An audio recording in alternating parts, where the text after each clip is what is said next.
Dunyo yaralganiga 100,000 yillar o'tgan bo'lsa-da, hanuz bir so'z bilan ta'riflab bo'lmaydi. Chunki u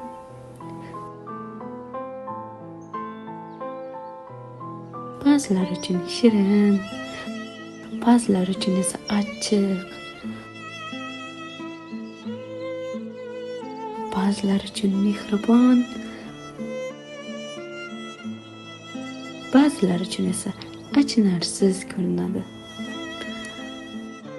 Har bir yurakda dunyo boshqa, har bir nigohda o'zgacha manzara.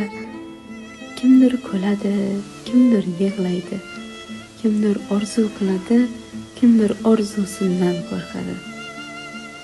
Ba'zi insonlar bor, yo'riqda qorong'ulik izlaydi, ba'zilari qo'rquvdan haqiqatni qoralaydi, ba'zilari atirguldan neva, ko'z yoshlardan tabassum kutadi. Shunday insonlar ham borki, kelajakdan umidni, mehrdan sevgini, hayotdan quvonchni qizg'anadi.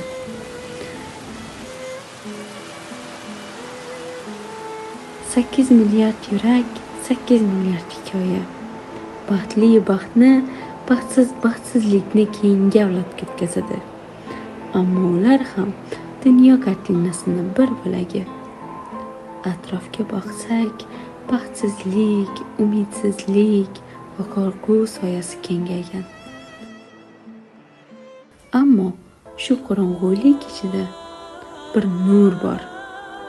Bu nur najotkorning yuragidan chiqadi. Tarixda ham u bor edi, hikoyalarda ham u yashaydi. Irodali, jasoratli, umidga to'la bir qalb.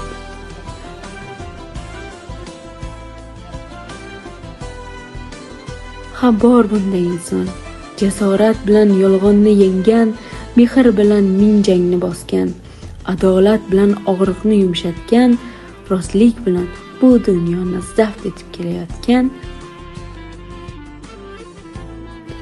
bir inson.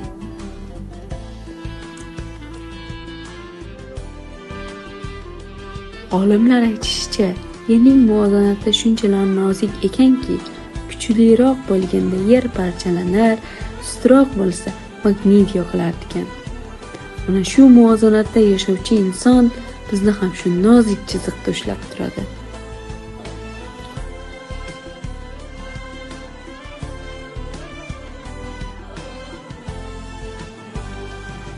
U o'tmish yukini ko'tarib, kelajakni quradi.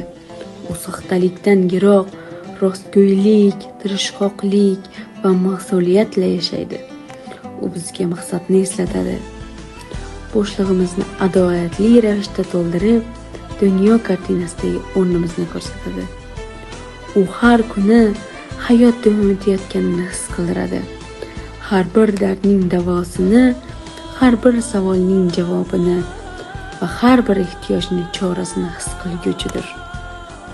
Bizga hech bir shaklda majburiyati bo'lmagan holda bunday cheksiz muhabbat va hurmatni bir inson qozona olishini ko'rsatib keladi.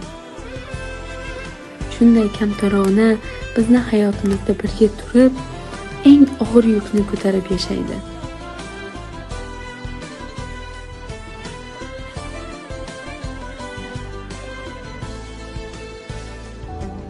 Bu qadar og'ir yukni ko'tarib turgan bu sher yurak inson erkin qushdek yuqorilarda ham parvoz qila oladi va bizga bir mo'jizani guvohi bo'lishimizga zamin yaratadi.